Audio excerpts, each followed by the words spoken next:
This book is in perfect condition. This All one right. is not in perfect condition, but it's in decent condition. The first thing that's going to happen is you probably know is the glue that holds the binding together comes apart. Pages start falling out. Yeah.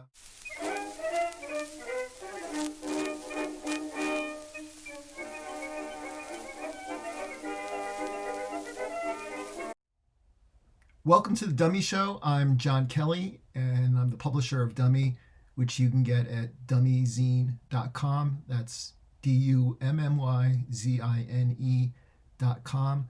On today's episode, I am thrilled to be speaking with the great Patrick Rosenkranz, who is the leading historian on the underground comics era.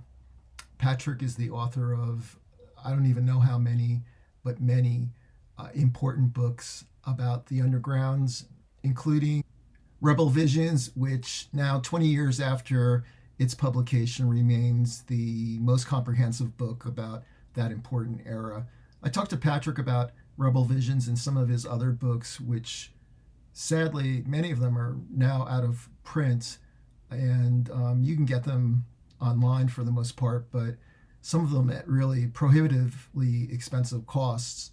Hopefully, Fantagraphics will republish some of them because they're all really terrific books and highly recommended. What I really wanted to talk to Patrick about, though, was this Artsy, Fartsy, Funnies, a 1974 publication about the undergrounds. It's fairly obscure, and it's a kind of a weird hybrid between a zine and a traditional book. Patrick talks about some of the problems with Artsy Fartsy, and particularly in the production area of the book. I think it's a really invaluable publication, and it's something that I really love to look at. I love the fanzine aspect of the publication. But if you read the content of it, there's really, really good information. It's not just an early history of the underground comics, which were still developing at that time, but it also tells the story of what led to the creation of the underground comics. It was not widely distributed. There were apparently 3,000 copies of Artsy Fartsy printed, but a lot of them, more than half of them, remained in the publisher's garage in Holland, and maybe they're still there to this day. I think it's something that deserves another look, maybe a reprinting of it, updating some of the images with maybe some better scans, doing some design to the layout of the publication. But there's a tremendous amount of information in there, and it's a real treasure. Patrick and I also talk about the second issue of Dummy, which looks at the strange story of the air pirates. Patrick was invaluable in helping me put this issue together, not only with providing me with really important scans from his vast archive of comic publications and artwork, but also in providing me with a 1972 interview with four members of the Air Pirates: Bobby London, Gary Holgren, Ted Richards, and Sherry Flanagan, that captures them when they're really young and at a time when it's Disney had done a cease publication order on them. Copies of Air Pirates 1 and 2 were pulled and destroyed, but the real bizarre aspects of the Air Pirates story had really yet to unfold. So it's an incredible snapshot of that time period. and it's never been published before in any form. So it's one of the things that I'm really excited to have in this second issue of Dummy. Over the years, Patrick has been a tremendous resource and mentor to me as I've written about the underground comics and the artists who created them. We did this interview over Zoom, and bizarrely, we had never met up until that point, despite having written countless emails and phone conversations with each other. Um, I am hopeful that we will be doing many more of these interviews for the Dummy Show. And until then, let's look at this one. Patrick Rosenkranz on the Dummy Show. So it's great to actually sort of meet. um, Yeah, this is close. We've only talked on the phone up to this point. yeah, and emails and everything else. But you've been so helpful to me, so I just want to your face, express my gratitude for everything that you've done for me, and just helping me carry your torch a little bit. You're a real important figure in my understanding of this world. So my gratitude is very very here. Well, anybody who calls me the great Patrick Rosenkranz in print is a friend. Okay. And, there's certainly a lot to talk about in the things that you've written about and been involved in during those important years to me and to others. How old are you, John? I'm 60. Okay. So I'm 16 years older. So So in the early 70s, when underground was happening, you were just a kid. I was very young, and but I had exposure to them in a couple of different ways. One was a friend, older brother, teenager, who had like a stack of underground comics and other comics, but he had some underground comics, and I was able to, when he wasn't at home at the house, I was able to go through his things and see them for the first time. When I was my family is from a small part of Canada on my father's side. They're from this area called Prince Edward Island, and when I was very young, I spent every summer up there. And when I was about, I think about around 10, a hippie commune kind of group moved into one of the abandoned houses next door to our house. And there were, Shocking, huh? well, I was 10 or something, 11 years old, and it was really cool. Um, and they had a lot of underground comics, um, but they would let me go through them there at their place. And so that was my first exposure to that. And they had a lot of really important things in their collection. They had a lot of the Zaps, and they had Justin Green, and the Air Pirates. I saw through that friend's older brother, and I at first when I was going through his stuff and I saw the Air Pirates comics, I didn't know what to make of them because I thought they were just regular Disney comics, and I Yeah. I was like, why are these in there with these other types of comics? But once I started thumbing through them, I realized that they weren't regular, Walt Disney comic and stories. Although they sure looked like them at first or a third or whatever glance. Yeah, a lot of them talked about Disney appropriating those old folk stories and they wanted to take them back. So it did look a lot like Disney.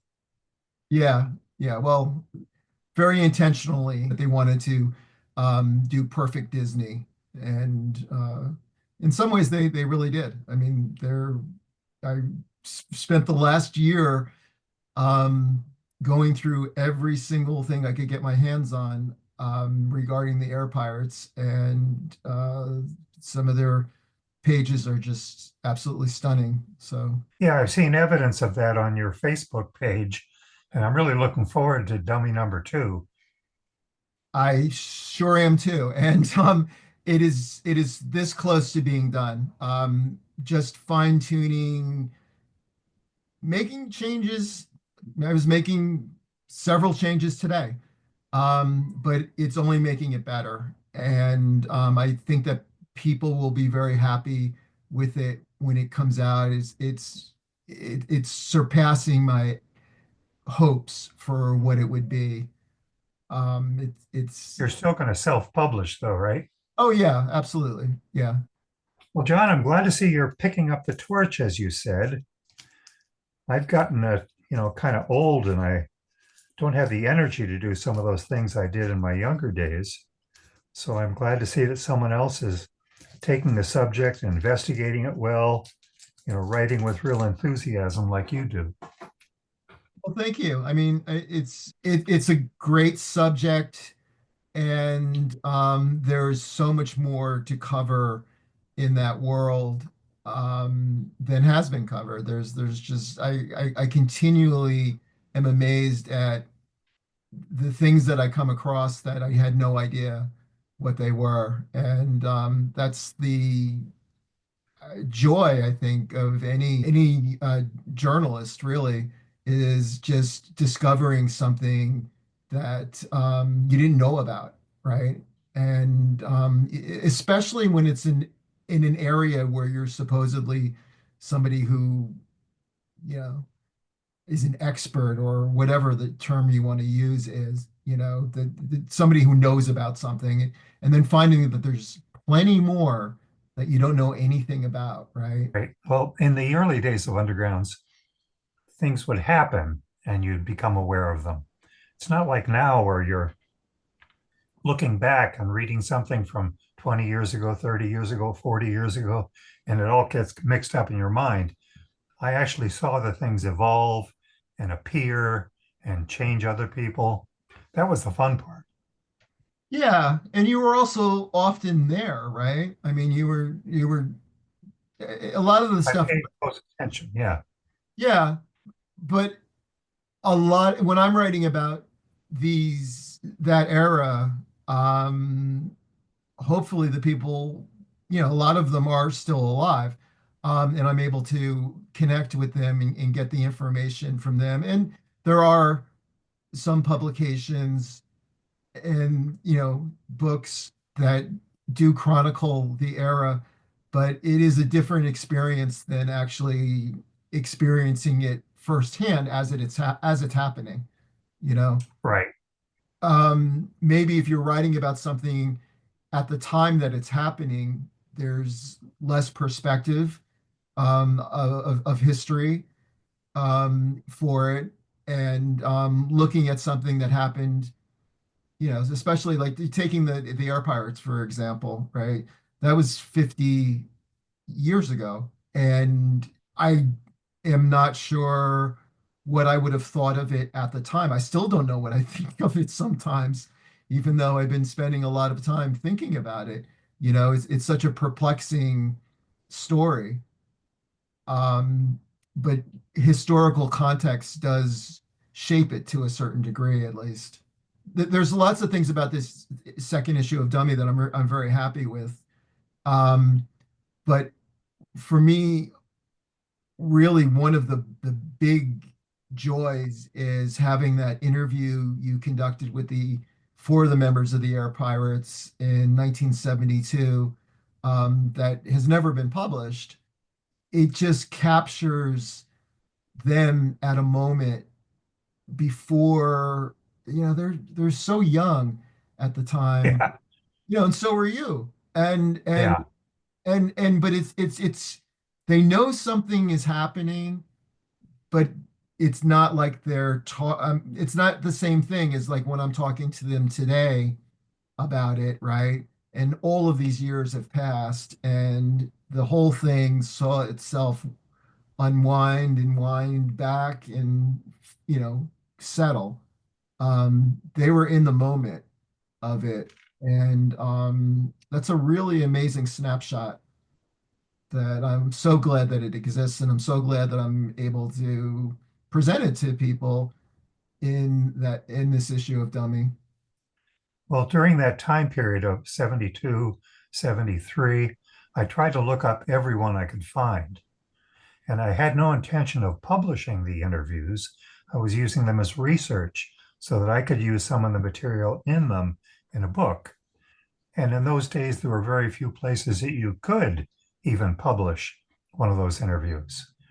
There was Cascade, and there was, some fanzines like that one out of Georgia. What was that one called? Funny World, Yeah, yeah, Graphic Story World. But for the most part, there was no place for me to publish underground interviews. But, I saved them. I transcribed them. I saved them. I still have the tapes.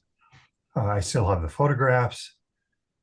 So I was able to reconstruct Rebel Visions by all the materials that I had saved.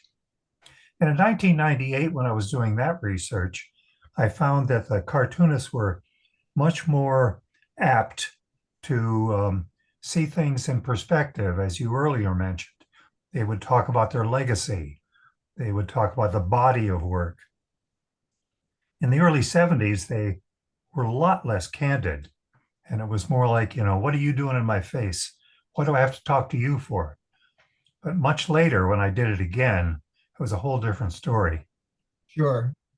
You want me to tell you how I started reading underground comics? Yeah, sure. Okay. I I, I was a told student. I told you, so Yeah. you tell me. And I'm also interested in. I know you were a student at Columbia at the time, and I have a lot of ties to Columbia myself. So, and those were very interesting times for Columbia as an institution. So I'm very interested in hearing about this. Yeah. There were student strikes. There was a takeover of the campus. SDS occupied the president's office. I mean, it was quite a mess. But I was a student there in 1966, and I started reading the East Village Other. There were some SDS guys who used to hang around the same table in the cafeteria, and when they left, they would often leave a copy of East Village Other behind. So I started reading them, and I really loved the comics. I mean, the whole newspaper was interesting, but the comics were the best part. And I started clipping them out and saving them. And I sent them to a girl I knew in Portland, Oregon, asked her to hold on to them for me, but she didn't. She got rid of them all. But in any case, I liked Robert Crumb, and I liked Kim Deitch, and I liked Spain Rodriguez. And there were a bunch of others whose work appeared in the East Village Other, who also belonged to the Underground Press Syndicate. So they were able to share comics and articles with other members of the Underground Press. So they were showing comics and articles and photographs from all over the country. But the East Village Other was especially wild and crazy. They had the reputation. Their motto was "off the pigs." Yeah. They didn't hold back. So after I dropped out of college, I got my scholarship money and headed for the West Coast. And a friend of mine who was leaving at the same time lived in Portland, so I went there with him. And after a few months, we bought an old car and drove down to San Francisco. I spent, I don't know, almost a year there. I came to San Francisco in February of 68, which is the same time the first Zap appeared. It was also the same month that S. Clay Wilson moved to San Francisco. Now, this sounds a little far-fetched, John, but I believe I sold my car to S. Clay Wilson. I parked it on the street and I put a sign on it saying $50. A guy called me up and I sold the car to him. And later on, I saw early pictures of Wilson in San Francisco with that same Chevy parked on the street behind him. Wow. Well, so it was sort of destiny that you would later write so much about him and the others, maybe. It was fated from the beginning. Yeah. Now, I never saw the Crumbs selling Zap comics on Haight Street from the Baby Buggy. I bought my copy at the psychedelic shop, a head shop on Haight Street, and I read it. Some of the crash pads where I was staying had stacks of them. I read those.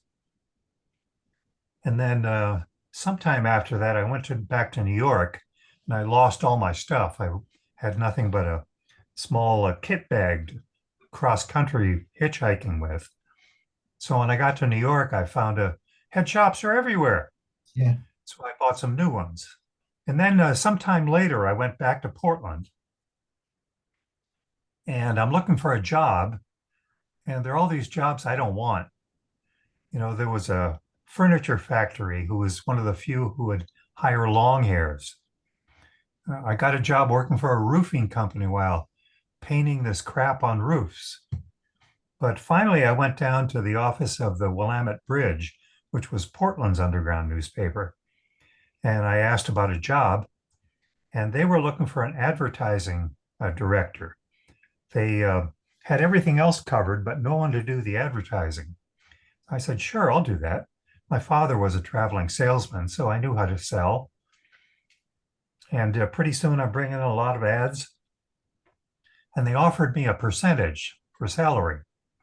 Now, most of the people on staff were getting 40, 50 bucks a week, but suddenly I was getting 70 or 80 bucks a week because I was hustling ads. And they decided, no, that's not fair. You got to drop your rate to $40 like the rest of us. Well, you know, that didn't sit right. I said, I'm the one bringing in money that keeps this place operating. So they didn't like my attitude and they purged me for incorrect political beliefs. Okay. So that was my end of my career at the Willamette Bridge. And then I opened a head shop and I specialized in comic books.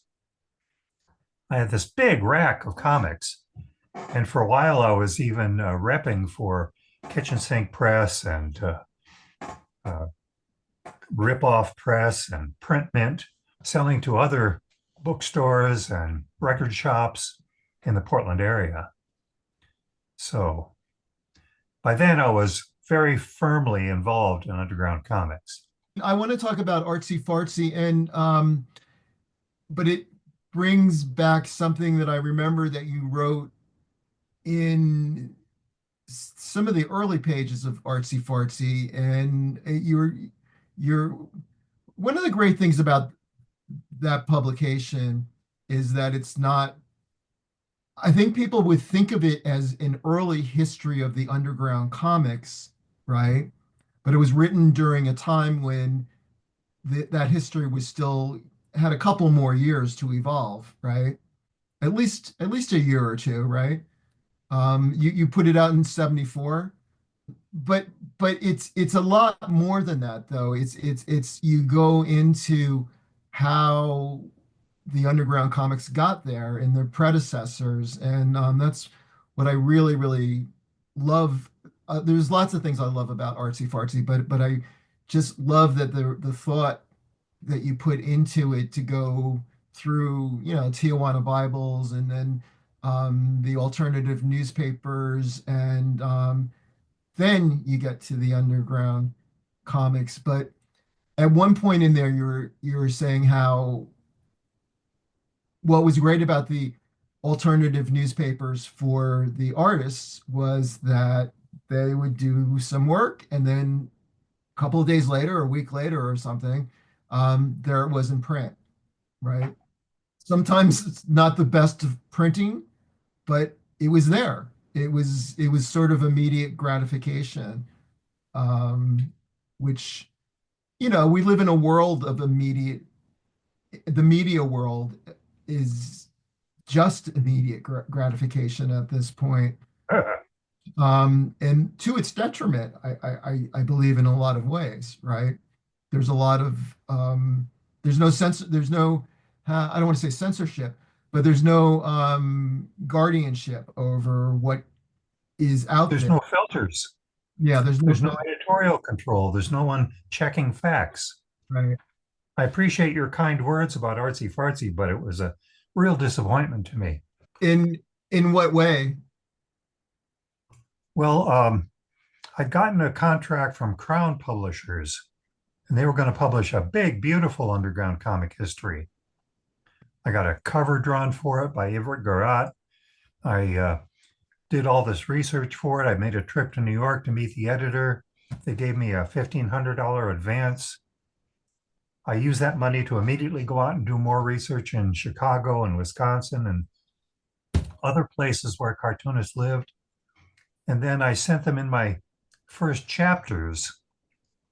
And chapter one was all about the Tijuana Bibles. And they saw that stuff and said, "Oh, I don't think so. I don't think we're going to do your book after all."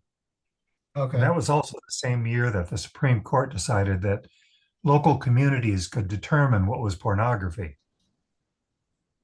So they were worried about the books getting busted, in Kansas or Indianapolis or someplace. And so they broke the contract. And I was just so disappointed. I said, I'm all ready to go. And they were talking about book tours and television interviews. And I thought, oh man, here I am, a young writer. My book's going to be a success. I'm going to go all over the media. And then it all got pulled out from under me. And for months, I was going around going, oh boy, and feeling, bad. But then I got a note from a Dutch publisher who said, we want to put a book out of your work. Well, that was really my only other option. So I took them up on it. But there were so many things wrong with it. It was too thin. The guy Hugo von Baron added his name as author on the front cover. The woman who did the typesetting didn't speak English very well. It was all one long run-on paragraph. There's no breaks at all anywhere in the text. The distribution was almost non-existent. They printed 3,000 copies.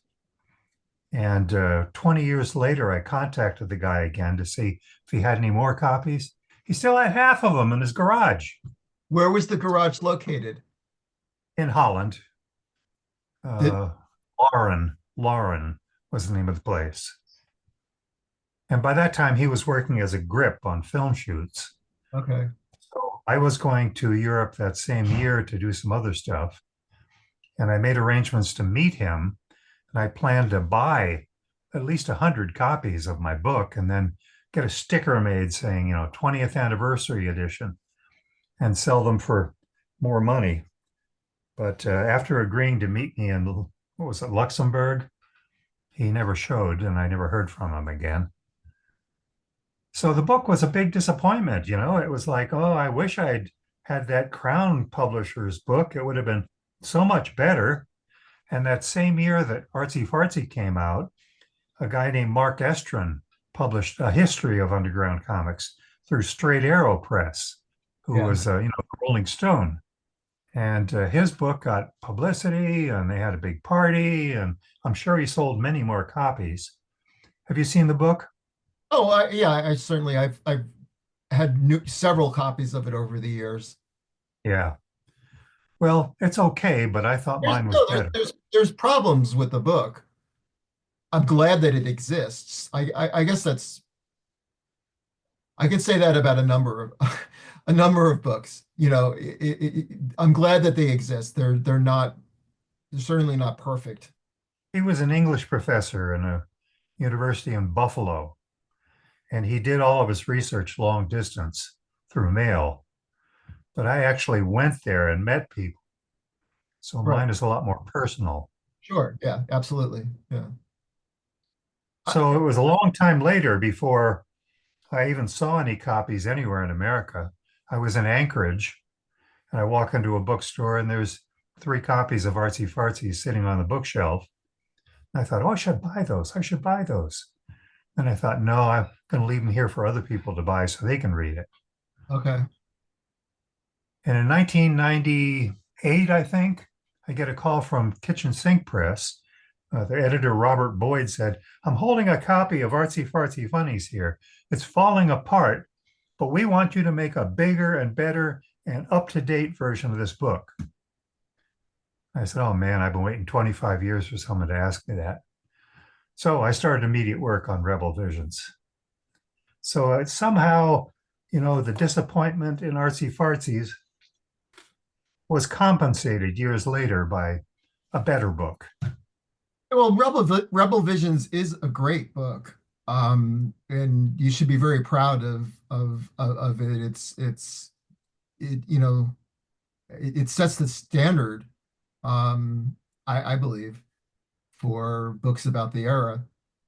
Um, but I wouldn't discount. I think Artsy Fartsy I mean, it's a completely different thing, and it was written many years earlier, and you were much younger. But there's something to maybe it's the rawness of it, and maybe it's the it. I was going to ask if it was actually typeset because it looks like it was typed on a typewriter in a way, right? There's a fandomness to it, an element of that um, to it that I like. Um, It was it's an early typesetter, but yeah, she did typeset it. Well, yeah, I was going to ask about that. I didn't know if somebody like typed all of those pages and then Yeah. had to hand cut them and paste them onto boards or something. Well, Um, that's what we did with the underground papers. We used sure, that yeah.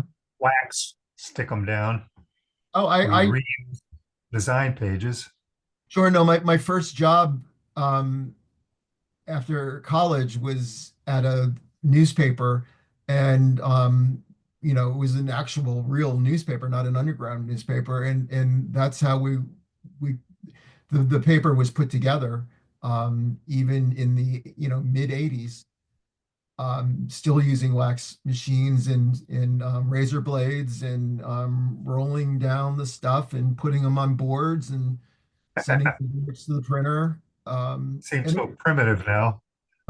I'm so grateful that I experienced that though firsthand.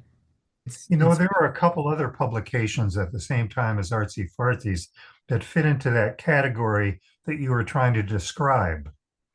There was one on posters, on the dance posters called The Great Poster Trip Eureka. And some of the illustrations were small and the book was thin, but it was done in the same spirit of an amateur putting together what they knew about the topic. Some of the early underground checklists were the same way. I think that Cascade Comics Monthly fits into a similar category too. So in those days, underground comics didn't have a prayer of getting into the mainstream media. So there were people like me who just wanted to put something out. I think that's the kind of spirit you were describing. it is, and it's what I'm doing today with Dummy though also, right? Um, it's why it's a printed publication. I mean, I am having it's designed on computers and it's printed at a printer. It's not mimeographed. It's not Xeroxed. It's actually printed, and I want it to look as good as possible, but it's something that's printed. So in today's terms, that doesn't really exist that much anymore, right? Um, An offset press. well, printed anything, right? A printed publication that's not a book. Um, I when I started writing for the Comics Journal, it was still for many years a printed publication, and getting it in the mail was exciting. You know, it was here's my 5 copies or whatever it was, right? Or here's my one, however many I got, I don't even remember. But getting the actual thing and opening up the envelope and holding it, that was exciting.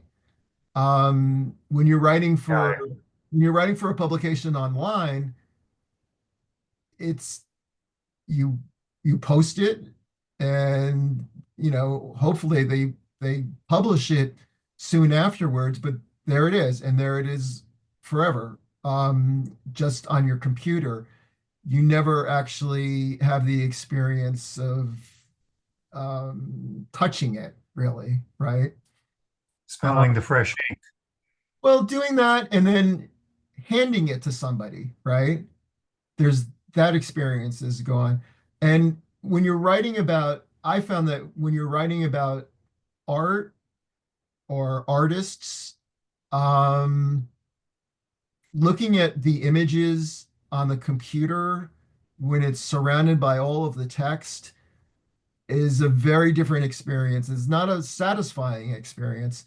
It's a different experience than looking it on a page where you, as the publisher or editor, as I'm both for Dummy, um, I get to choose where that image goes. I get to choose what size it is, how it falls into the storyline, which it's just extremely different.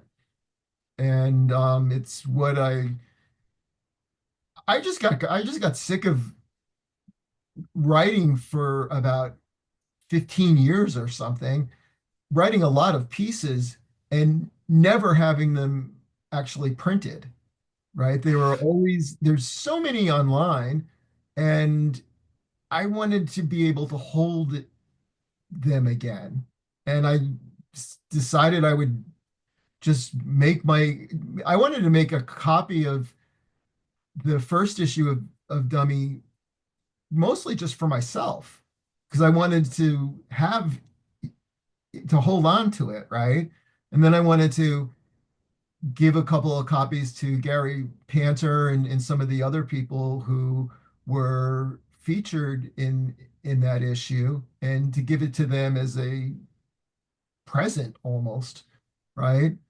Um, but it spun out of control from there once people started seeing that I was actually doing it. It became a thing before I realized it was becoming a thing. When you offered a four-issue subscription, I jumped at it. Oh yeah. Well, that's also keeping a gun against my head to make sure that I actually continue to do it, though, too. Right? Right. Describing earlier how you would lay out a page and decide how big the picture was, I've had a very good relationship with Fantagraphics and my books through them. They always let me involve myself in the design process. I think I sent you an outline of what I hand into them. Um, this is an art section, this is a text section, here are the illustrations to use in this section, and so on. But once they put it all together, they send it to me as well, it used to be printed, but now they're PDFs. And I go through there and I take a photograph on page 7 and move it to page 44. And I said, this one here is not appropriate, change it to that one. Um, you know, edit the text in some ways, write captions. And that's very satisfying, Sure. especially if they make a mistake. I get to correct it. Yeah. Yeah, yeah. No, I that's a great collaborative relationship. And not every publisher is like Fantagraphics. Um, No, Probably good and bad in that statement, but they do what they do better than anyone else that I can think of. And again, I'm so glad that they exist. And I am very proud that I've been writing for the Comics Journal for them for more than 30 years at that long, huh? yeah. Huh. uh, yeah, I mean, more than, yeah, more, definitely more than 30 years. It's a funny thing. It's when I first started getting and reading the Comics Journal, I immediately fell in love with that publication because of a lot of things, because it was taking a medium that I, and loved in presenting it as a legitimate art form. And it was super critical. And at the time that I started reading it, it was nasty in a way and rebellious. And it had a chip on its shoulder and it wasn't afraid to call out bullshit. And, you know, some of the interviews that Gary did with artists who I love are I think about them still. You know, there's certain interviews that he did and others did that are as good as anything that I can think of. And at that point, I was just like, oh, that's the place that I want to write for. But I said I want to write for that magazine, and you know, I still do. You know, even though it's a different thing now than it was. Um, yeah, they do publish occasionally or annually, maybe, a printed version of it, but you know, they publish something new online every day. Even Um, when they came out with a Comics Journal magazine, it was, what is it, every other month? I'm sure there were gaps at times, right? Yeah. But I think the idea was six a year. And those were big issues a lot of the times when I mean, I look at the copies where I've had the cover story in, you know, sometime in the 90s or something like that. And I pick it up and it's like a big, thick thing. It's just like somebody had to lay out that all of that and copy edit it. And like it was a lot of work. And it took a long time to read. It did take a long time to read, yeah. Um, And then I guess that's part of it though too, is that I maybe it's my age and my eyesight getting worse, but I just hate reading long pieces that I even if they're things that I enjoy or that I'm interested in, I hate reading them on the computer or on my especially on my phone. Um, Hmm. I don't mind reading what I'm writing on my computer, but reading something on a website, it's just I if especially if it's a long piece, I just don't like doing it. Um, After the disappointment of Artsy Fartsy Funnies, I started slowing down in the late 70s, my interest in comics. One of the last things I did was a radio show for KBOO in Portland, and it was called Underground Comics Radio Zine. And we would have an interview with each of the subjects, you know, an audio taped interview.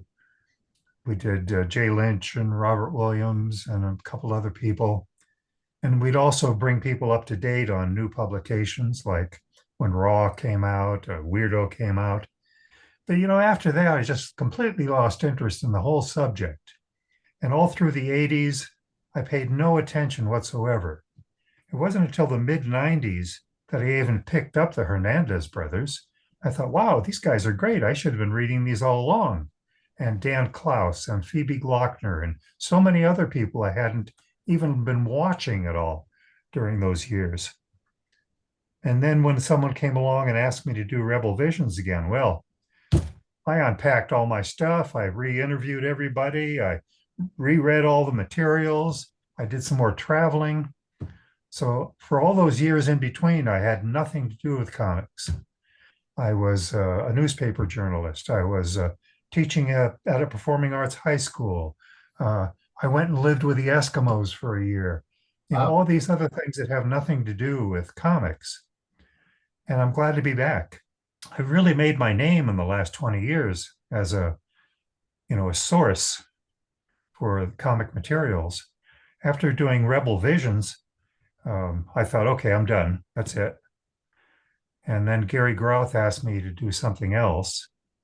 He said, but you can't take 35 years on this one like you did on the last one. So my second book was Rand Holmes. No, my second book was Greg Irons, and then Rand Holmes. Rand Holmes lived in a little island up in Vancouver, Yeah, in off Canada. Vancouver Island. Lesquiti, it was called, out in the Georgia Strait. So he lived there by himself. He built a cabin from wood he cut down himself on his property. He taught himself how to make black powder rifles. He was really a very interesting guy. So I went up there, and he just died. His widow invited me to come up and visit his studio. And she gave me sketchbooks and diaries and said, write a book about him and tell people the truth. He did have a lot of hidden ghosts, skeletons. So I'm on the way back south from Canada, and I stop in Seattle to see Gary. I said, Gary, why don't you do a book on Rand Holmes? And I pull out a sketchbook and start showing him stuff. And he says, oh, that's from Harold Head days. I said, yeah. He said, all right, let's do it. That was the shortest book pitch I'd ever done. And next thing you know, we had the book out. And then it was Gray Irons. And then I started a cascade. I think I've done at least 20 books for Fantagraphics. When we were talking about how you got into the world of undergrounds, you started at Columbia, but did you grow up reading comics? Absolutely. Yeah, so we'll talk, Absolutely. talk a little bit about that. What comics were you reading as a kid? When I was about 5, I discovered a Pogo the Possum book in my father's bookshelves. And I got that out and I read it from cover to cover. And I was just so fascinated with these animals that could talk, and they sang songs and they went fishing and they did all this stuff down in Okefenokee Swamp. I showed it to my dad and I said, can you take me to visit these guys someday? He said, oh, sure. And then he got out a map of Florida, and there's a big lake in the middle with, I don't remember what it's called, Okeechobee or something. He said, there it is right there, Okefenokee Swamp. Oh, I was so excited about that. And a few years later, I had a Santa Claus moment where I realized animals don't talk and these things are all made up. But by then, I was reading Bugs Bunny and Donald Duck and Mickey Mouse. Whenever we'd go to the grocery store, the A&P, my mother would give me a quarter to go buy a comic. I could buy them for a dime so I could get 2 comics, but not a third one. So sometimes I'd use that nickel to buy a candy bar. Other times I'd whine until she'd give me another nickel so I could get 3 comic books. And I did that for many years. And then when superheroes, I got involved in them when I was a teenager. And, there was no Marvel then. So it was Superman and Batman and The Flash, Green Lantern, that kind of stuff. And we'd read them, my older brother and my younger brother and my mother would read them as well. And we'd discuss them. So we'd all talk about, oh, yeah, this Superman story and the red kryptonite. And, oh, look, he's got the wrong clothes on in this scene. And we read a letter to the editor saying he made a mistake. So we all got involved in it. And then, of course, when the Marvel comics came out, I was naturally attracted to them, especially Doctor Strange and Nick Fury, Agent of S.H.I.E.L.D. And that lasted through my high school years. But once I got to college and started reading these for each other, all that stuff seemed tame. Mhm. It seemed like it just didn't have enough meat to it. But underground comics fulfilled that need. And there I was. I was out of college for a couple of years. I wanted to be a writer. I'd been writing for the underground press, and I was looking for a good subject for my first book. And underground comics was the most interesting thing that I could see around me. And I already knew a couple of those guys, so I had an in. And I'd done a couple of articles on comics for the underground press in Portland. So I thought, I'm just going to go forward and see what I can do about putting a book together, not knowing how, not having any experience with publishers. And so I just forged ahead. And first trip was San Francisco. Justin Green put me up in Bill Griffith's house because he was out of town.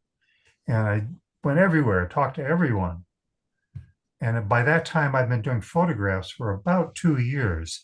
So I was getting so I knew what I was doing. And I made a point of doing not snapshots, but portraits of the underground comics. I'd go through some effort to put them in the right setting or pose them or, get their attention in a photograph. You know the name Clay Geardes, right? I sure do. He was a snapshot photographer. His pictures are just candid, unposed, everyone's sort of awkward, but I was doing portraits. Yeah. So then after I contacted Crown Publishers, I just did a cold contact with a bunch of publishers, and they said, yeah, we'd be interested. They just published The Joy of Sex. So I figured, okay, they might be ripe for this. And then they invited me to come to New York. They signed the contract. I was all set to go. And then, as I described the disappointment to the whole thing falling apart, but I just forged ahead. And after Artsy Fartsy Funnies came out, I kept my hand in, but not very seriously. But when I was in the 1990s, and after Kitchen Sink had contacted me to do a new book, I said to myself, I want to write a bunch of books. And so over the next 20 years, I wrote at least a book a year. Mm. And that's where I am now.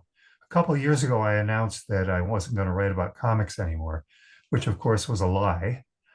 But I still have two Spain books on the works. They haven't come out yet. And I just did that George Metzger book recently. And John Cook. I did a couple of things for him. He was going to do a book on Ron Turner and Last Gasp, and then he was going to do a book on um, oh, what's his name? The printer in the early days, Don Donahue. And so I contributed pieces to that, but nothing's ever happened. Yeah, in talking to him recently, the Last Gasp book is very close to completion. Oh, good. Yeah, I wrote an article about how much Ron Turner liked nicknames. Baba Ron, Ronzo. Oh, his own nicknames of himself. Yeah. Uh, And he gives them to other people too. Dory Seda, he started calling her Dorita, Dorito. Yeah. He said when he was in college, he played football and he was a giant person, even bigger than he is in more later years. And his friends would call him Two-Ton Turner or Couch Destroyer. So he always liked nicknames. Ronzo. Ronzo. There Yeah. was a time when I was doing that book on Ran Holmes. Ran hated Ron Turner, Huh. claimed that Ron Turner ripped him off for this and that and the other thing. And he claimed he never got paid royalties for the second Harold Head book. So I was going to write something about that. I decided to contact Ron first to get his reaction. Next thing I know, the lawyers are on me. Uh, So I dropped that whole business. But there was no love lost between those two guys. Rand huh. came to San Francisco in 72, 73, and Ron put him up and used to feed him now and then, but something went wrong. As Ron, as Robert Williams said, they're all thieves. Yeah. You know, I was working on a film with a Hollywood producer. I can talk about it now. Did I tell Okay. you that? I don't. On what was the topic? Underground Comics, Oh, okay. a feature-length documentary. The guy's production company is called Rolling Thunder. Okay. Is it happening? Oh yeah, it's so close to being Oh, done. great, great, great.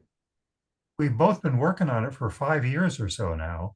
He's titled it Rise of the Renegades. So it might be out soon.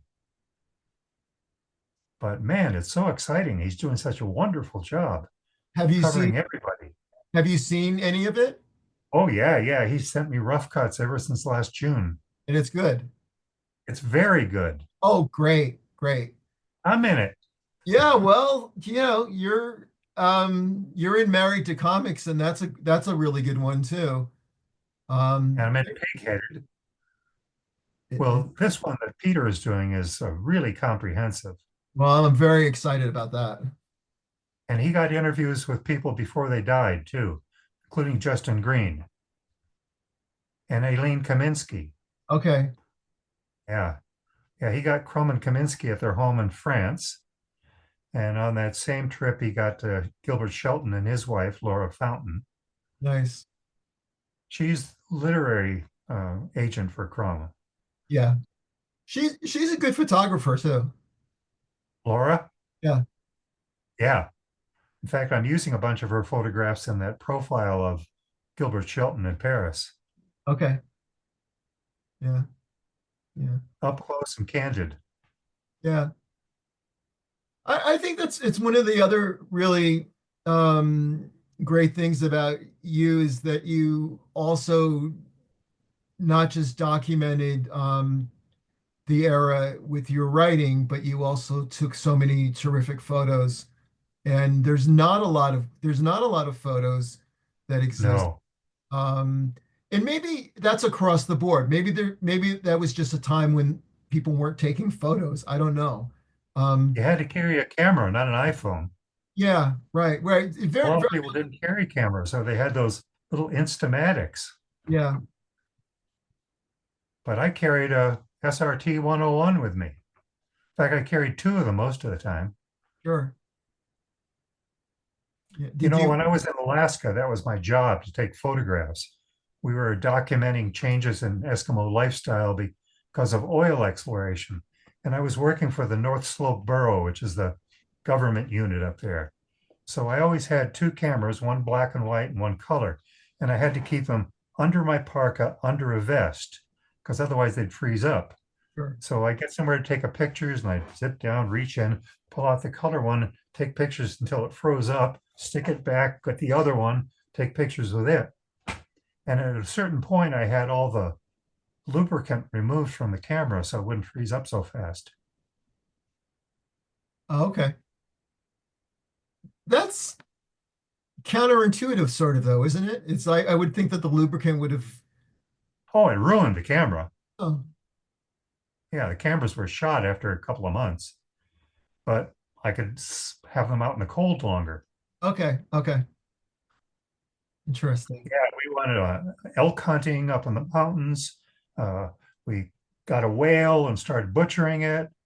All kinds of exciting adventures. It felt like being on the moon, being out there on the sea ice. There were a lot of times I never thought I'd make it back, Oh, but it sure was exciting. sure, sure. Um, yeah, well, I just it seems like the photos were taken by either you or Clay Gerdes, and he took a lot of photos.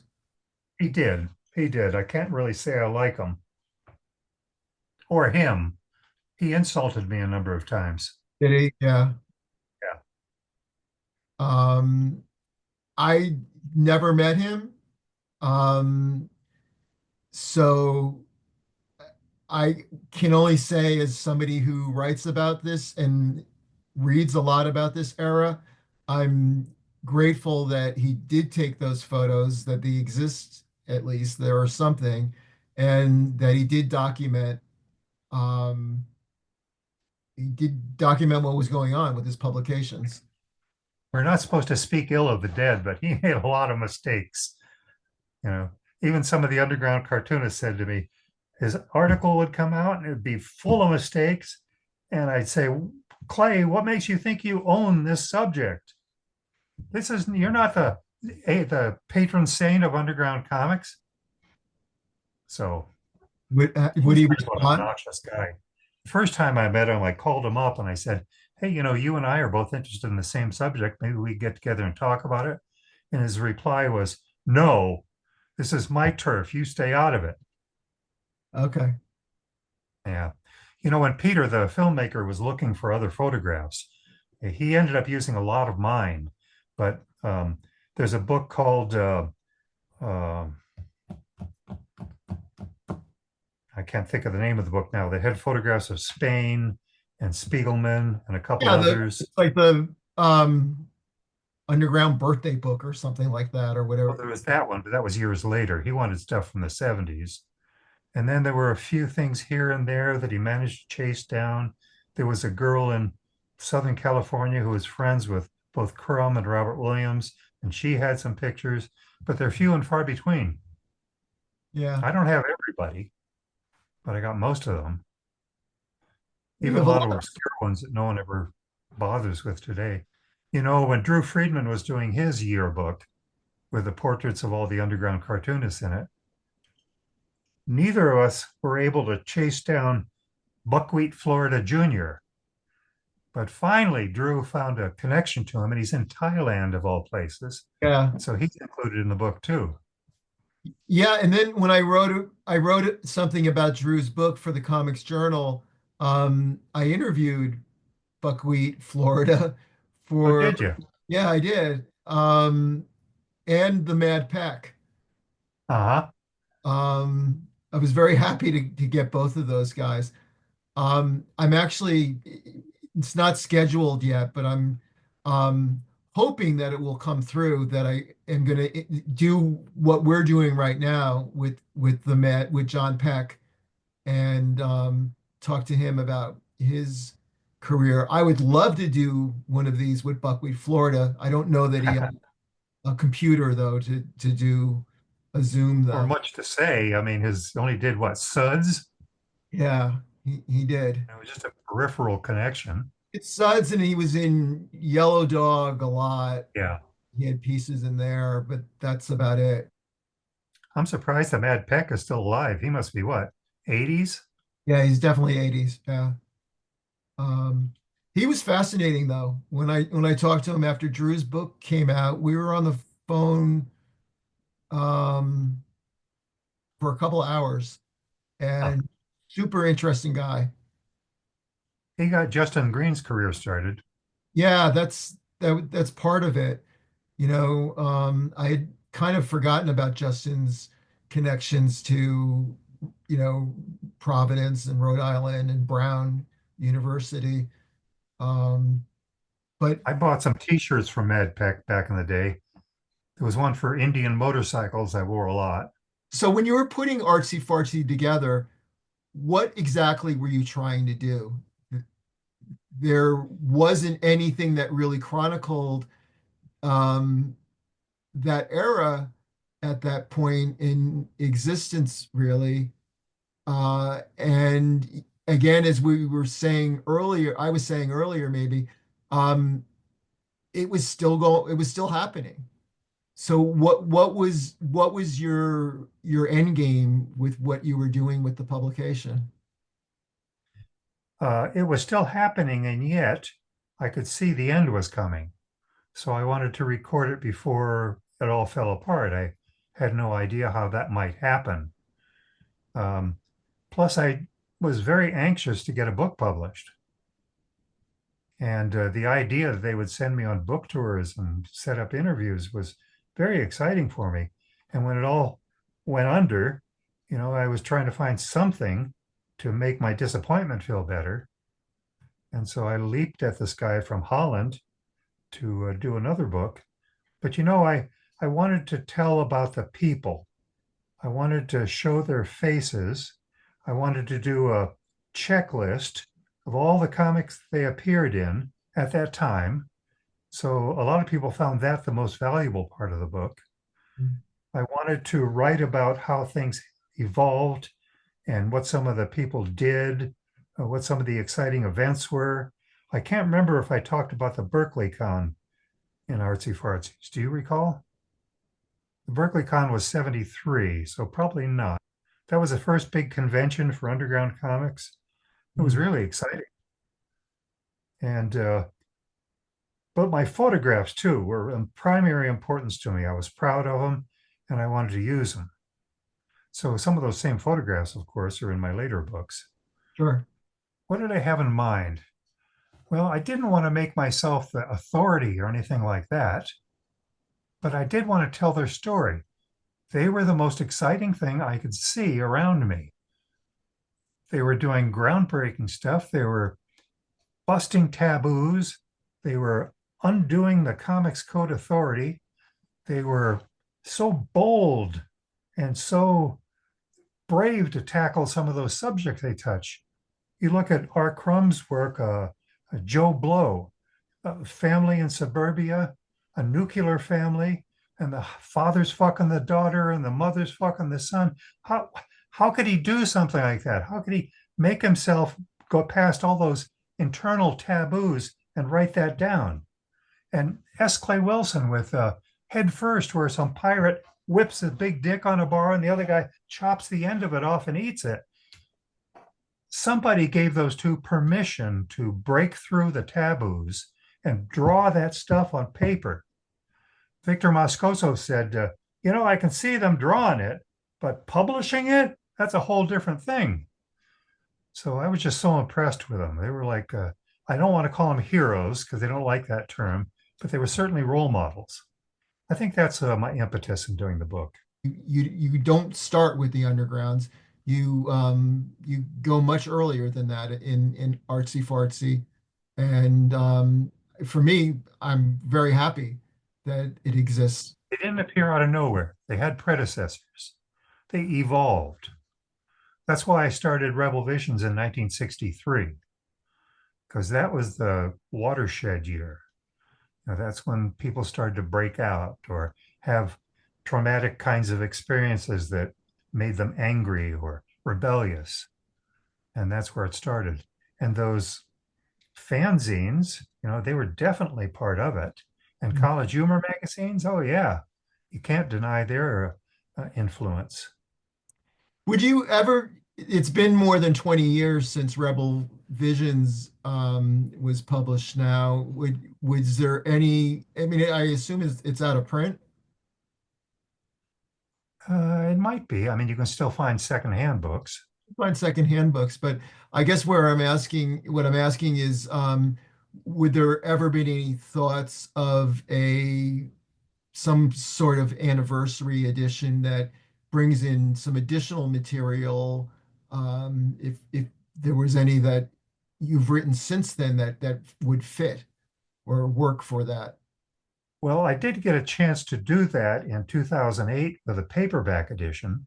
Well, the paperback is considerably different layout, new material. I corrected a few mistakes that were in the hardcover edition. You know how the hardcover has 700 footnotes in the back? Yeah.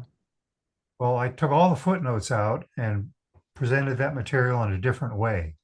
So while the first book is like a textbook, the second book is much friendlier. So I did get the opportunity to put out a better edition, but I would like to see editions of some of my other books reprinted. Greg Irons, that sold out immediately. You can Yeah. find them for $500 on eBay Yeah. or Amazon. And there was one I did much more recently on Jim Osborne called The Black Prince of the Underground. Mhm. It sold out immediately. It's all gone. I saw one on sale for $790 on Amazon. I'm still sitting on a dozen copies. Yeah. Every time one of my books came out, I would buy a case of them, which is anything from 14 to 20 books. And I'm sitting on all those. One day I'm going to take them to a Rosenkranz retrospective and sell them. Yeah. Yeah. I would like to see some of those books that are out of print reprinted, though. Yeah. As far as Rebel Visions, I don't know. Well, Why what mess with perfection? Well, no, that fair enough. But what about Artsy Fartsy though? Well, I did tell you that I was going to put out a 20th anniversary issue, but it was just going to be a sticker Yeah, I added know. to the book. But But maybe it bears another look though, because I don't know how easy it is for people to get copies of it. I don't even remember when I got mine, but it's I don't think they're widely available. And no, um there I is a do lot. see them on Amazon and eBay and on a regular basis. They've come down though. They used to run about 75 to maybe $50, and now they're down around 20. Okay. But Rebel Visions replaced it. It's so much better than Artsy Fartsies. Why would I want an inferior book out there? It's different. They're it's not like you took the material from Artsy Fartsy and then put it in they're different publications. All right, I can appreciate that point of view, and I think you're right in some ways. Just like if you take the the Art of Rock, which reprints every dance poster in the United States, and compare it to Art Eureka, that early book in the late 70s that, tried to do the same thing, but on a much smaller scale. I can appreciate the difference and see why you'd want both. But Art of Rock is so much better. And Rick Griffin has a bunch of books out, and Victor Moscoso has a book out, and all that stuff is available in better format, larger size, better resolution. It seems like a step backwards. Okay.